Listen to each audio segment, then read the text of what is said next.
సింగరేణిలోని గని కార్మికుల హక్కుల కోసం పోరాడుతూ ఎర్ర జెండాలెత్తి ఉద్యమాలు నడుపుతూ ప్రాణాలను సైతం త్యాగం చేసిన అమరజీవులు ఎందరో ఉన్నారని Singareni collieries worker union AITUC ఉప ప్రధాన కార్యదర్శి మడ్డి ఎల్లాగౌడ్, కేంద్ర కార్యదర్శి కె స్వామి, బ్రాంచ్ కార్యదర్శి ఆర్ఎల్డి పోషం, సహాయక కార్యదర్శి రంగు శ్రీనివాసులు ఉద్ఘాటించారు. ఇక శుక్రవారం పెద్దపల్లి జిల్లా గోదావరికని సింగరేణి అర్జీవన్ ఏరియాలో 2A ఇంక్లైన్ ఏరియా వర్క్షాప్లో జరిగినటువంటి గేట్ మీటింగ్లో వారు పాల్గొని మాట్లాడుతూ సింగరేణిలోని గోలేటి నుండి కొత్తగూడెం వరకు, మందమర్రి నుండి మనుగూరు వరకు మొరికల్ లాంటి నాయకులు బలిదానమైన చరిత్ర ఏఐటీసీకి మాత్రమే ఉందని వారు పేర్కొన్నారు. అందుకే ఎర్ర జెండా సాక్షిగా శ్రమజీవుల పక్షమే వహిస్తామని, యాజమాన్యం ప్రభుత్వంతో కొట్లాడి సౌకర్యాలు సాధిస్తామని వారు తెలిపారు. ఇక రాష్ట్రంలో బీఆర్ఎస్ ప్రభుత్వం ఓడిపోగానే సింగరేణిలో టీబీజీకేఎస్ ప్రబద్ధత ఉందని, అయినా మేకపోతు గాంభీర్యం ప్రదర్శిస్తూ ఎదుటివారికి నీతులు చెబుతున్నారని వారు విమర్శించారు. ఇక సింగరేణిలో 10 ఏళ్లుగా అధికారంలో ఉన్న టీబీజీకేఎస్ స్ట్రక్చర్ జేసీసీ సమావేశంలో కూడా సమస్యలపై చర్చించకుండా మెడికల్ ఆన్ఫిట్ కుంభకోణానికి పాల్పడిన వారికి విమర్శించే నైతిక హక్కు, అర్హత లేదని వారు అన్నారు. ఇక సింగరేణిలో ఐఎన్టీయూసీ కూడా అదే కోవకు చెందిందేనని, సర్కారు సంఘంగా మిగిలిపోతుందని వారు పేర్కొన్నారు. గెలవకపోయినా ఓట్లు చీల్చి యాజమాన్యం తొత్తులకు మాత్రమే ఉపయోగపడే సంఘాలను నమ్మి మోసపోవద్దని, ఓటును సద్వినియోగం చేసుకోవాలని వారు కార్మికులను కోరారు. ఇక త్యాగదనులు చిహ్నమే నక్షత్రం అని గుర్తు చేస్తూ ఏఐటీయూసీని గెలిపించాలని వారు విజ్ఞప్తి చేశారు. ఇంకా ఈ సమావేశంలో సిపిఐ, ఏఐటీయూసీ నాయకులు గౌతమ్ గోవర్ధన్, బోగా సతీష్ బాబు, గండి ప్రసాద్, మిట్టా శంకర్, పేర్కా మహేందర్, పి నాగేందర్ తదితరులు పాల్గొన్నారు.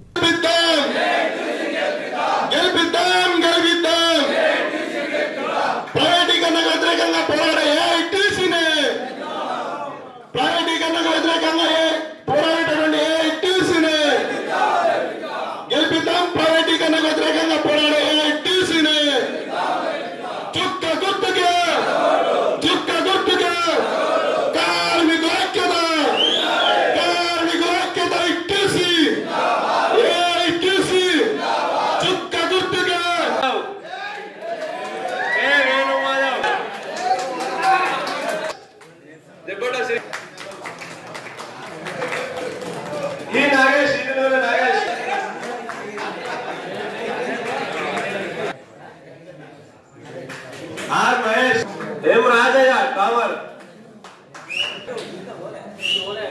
వెంకటయ్య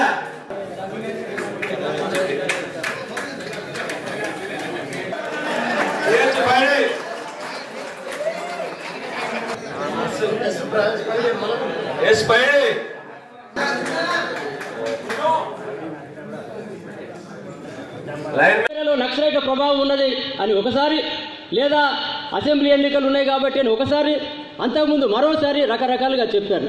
అసలు ఎన్నికలు ఎందుకు పెట్టాలి? 98లో కోడ్ ఆఫ్ డిసిప్లిన్ పెట్టింది ఎవరు?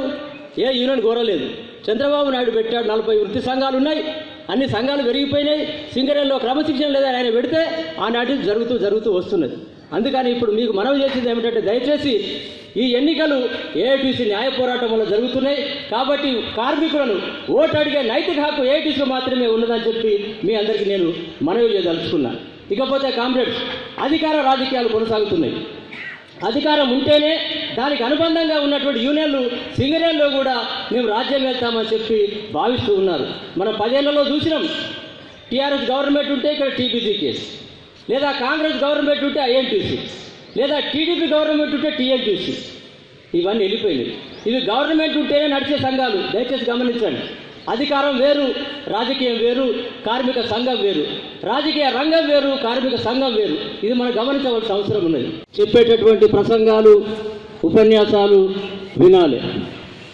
మన మనస్సాక్షిగా, ఆత్మసాక్షిగా, నిజాయితీగా మనం ఏం చేయాలో మనం నిర్ణయించుకోవాలి.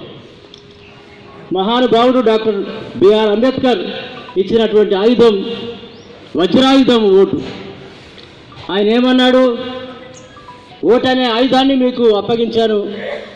ఓటును దుర్వినియోగం చేసుకొని బానిసలవుతారు, ఓటును సద్వినియోగం చేసుకొని రాజులవుతారు, మీరే నిర్ణయించుకోండి అని మనకు ఒక ఆదేశం ఇచ్చాడు.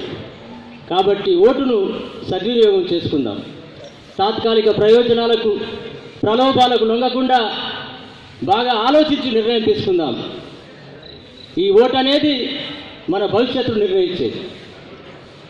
80 ఏళ్ల చరిత్రలో సింగరేణిలో ఏఐటీసీ నిర్బంధ కాలంలో పుట్టి నిషేధపు రోజుల్లో పుట్టి 81 సంవత్సరాలుగా సింగరేణిలో నిరంతరాయంగా తన ప్రయాణాన్ని కొనసాగిస్తున్నదంటే, తన ప్రస్థానాన్ని సాగిస్తున్నదంటే మీరిచ్చినటువంటి అభిమానం, మీరిచ్చినటువంటి ఆశీర్వాదం, కార్మికులు ఇచ్చినటువంటి మద్దతు. ఇది ఒక వ్యక్తి సంఘం కాదు, ఇది ఒక శక్తి. దేశంలో 100 ఏళ్ల క్రితం పుట్టింది సింగరేణిలో 81 సంవత్సరాలుగా ఇది ప్రయాణాన్ని కొనసాగిస్తూనే ఉన్నది. నిజాం కాలంలో ఉన్న కంపెనీని కాంట్రాక్టీకరణను రద్దు చేయించి ప్రభుత్వ రంగ పరిశ్రమగా మార్చిన దాంట్లో ఏఐటీసీ పాత్ర ఉన్నది. అలాగే దీపావళి బోనస్ అని మనం ఇప్పుడు పిలుచుకుంటున్నటువంటి లాభాల బోనస్ ఆనాడు 8.33 చేసుకున్నటువంటి ఒక చట్టం పార్లమెంట్లో తీసుకొచ్చింది మన అధ్యక్షుడు, ఆనాడు మహానాయకుడు కామ్రేడ్ టీబీ విఠలరావు గారు పార్లమెంట్ మెంబర్గా ఉండి సాధించినటువంటి బోనస్. అట్లాగే పెన్షన్, కార్మికుడు దిగిపోతే కొడుకు చూడటం లేదు, బిడ్డలు చూడటం లేదు, అనాథలైపోయి బార్ షాపులలో కూరగాయలు అమ్ముకొని రకరకాలుగా ఒక రకమైనటువంటి అనాథలుగా మిగిలే పరిస్థితి. చీకటి సూర్యులుగా తమ చెమటోడ్చి రక్తాన్ని ధారపోసిన కార్మికులు ఆఖరుకు కనీసం 1000-2000 ఉంటే వాళ్ళ బతుకు గడుస్తుందని చెప్పి ఆలోచించిన కొమరయ్య గారు మహానాయకుడు, మన అధ్యక్షుడు, 40 ఏళ్ళు మన యూనియన్కి నాయకత్వం వహించిన మహామనిషి. ఆయన పెన్షన్ సాధన కోసం పోరాటం చేస్తే, మన గోదావరి ఖనిలో బహిరంగ సభ పెడితే అనేక మంది నాయకులు ఇప్పుడు ఎన్నికల కోసం తిరిగే వాళ్ళు ఆ రోజు కొమరయ్య గారి మీద రాళ్ళేశారు. ఆ రాళ్ళేసిన వాళ్ళే ఇప్పుడు పెన్షన్ పెరగాలి, పెన్షన్ ఉండాలి, ఈ పెన్షన్ మనకి పనికిరాదని ఇప్పటికీ చెప్పుతున్న నాయకులు మనం గమనించాలి. అట్లాగే లాభాల్లో వాటా, ఈ లాభాల్లో వాటా కోల్ ఇండియాలో కానీ ఏ ప్రభుత్వ రంగ పరిశ్రమలో కానీ లేదు. అది సాధించింది కామ్రేడ్ కేఎల్ మహేంద్ర గారు, మన నాయకులు. ఎట్లొచ్చింది లాభాల వాటా? ఇవన్నీ ఎందుకు చెప్తున్నామంటే కొన్ని మచ్చు తులుకలు, ఏఐటీసీ సాధించినటువంటి మచ్చు తులుకలు, ఆనిముత్యాలు లాంటి హక్కులు. ప్రతి హక్కు వెనక సింగరేణిలో ఏఐటీసీ చరిత్ర లేకుండా, ఏఐటీసీ అగ్రిమెంట్ లేకుండా లేదనేది మీరు గమనించవలసిన అవసరం ఉన్నది. పోరాటం చేసిందన్నది మీకు అందరికీ తెలుసు.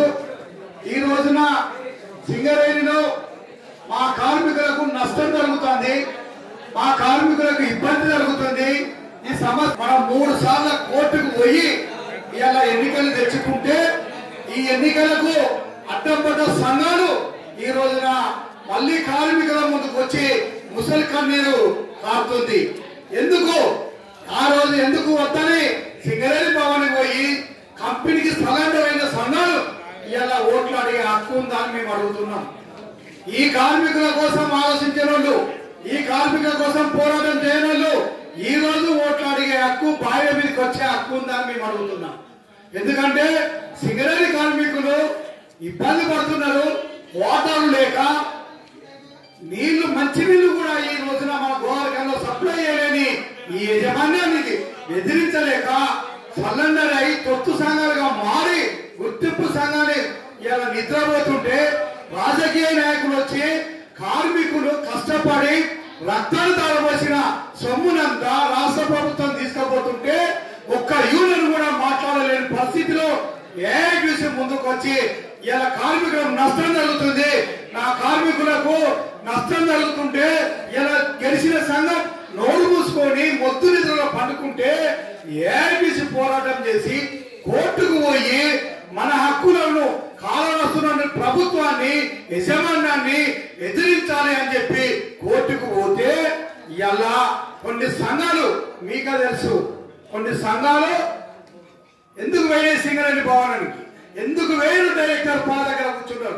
మనం యూనియన్ ఏమో ఆర్ఎల్సీ ఆఫీస్ దగ్గర కూర్చుంటే ఆర్ఎల్సీ ఎన్నికలు పెట్టాలని చెప్పి కాగితాల మీద సంతకాలు పెట్టుంటే మీరు డైరెక్టర్ల దగ్గరికి, సింగరేణి అధికారుల దగ్గరికి ఎందుకు వేయరు అని చెప్పి ఒక్కసారి మీరు అందరూ ఆలోచించాలి. కామ్రేడ్స్ ఎందుకు వేయారు? దాని మతలబ్ ఏంది అంటే డైరెక్టర్ పా ఏదో కొన్ని కేసులు చేస్తే ఇలా ఎలక్షన్స్ జరిగితే మా బండ బయటపడుతుంది, ఏఐటీసీ గెలిస్తే నిలదీస్తుంది. ఇవాళ మన కార్మికులు సంపాదించిన డబ్బునంతా గవర్నమెంట్ కి ఇస్తే ఇవన్నీ లెక్కలు తీస్తారు, ఇవన్నీ నిలదీస్తారు. ఇలా మన కార్మికులకు రావాల్సిన అన్ని కూడా అడుగుతారు. ఇలా 2 సంవత్సరాలు 3 సంవత్సరాల నుంచి సీఎంపీఎఫ్ మనం కష్టపడి సంపాదించిన జీతంలో సీఎంపీఎఫ్ కట్ అయింది, ఇలా జమ కాలేదు.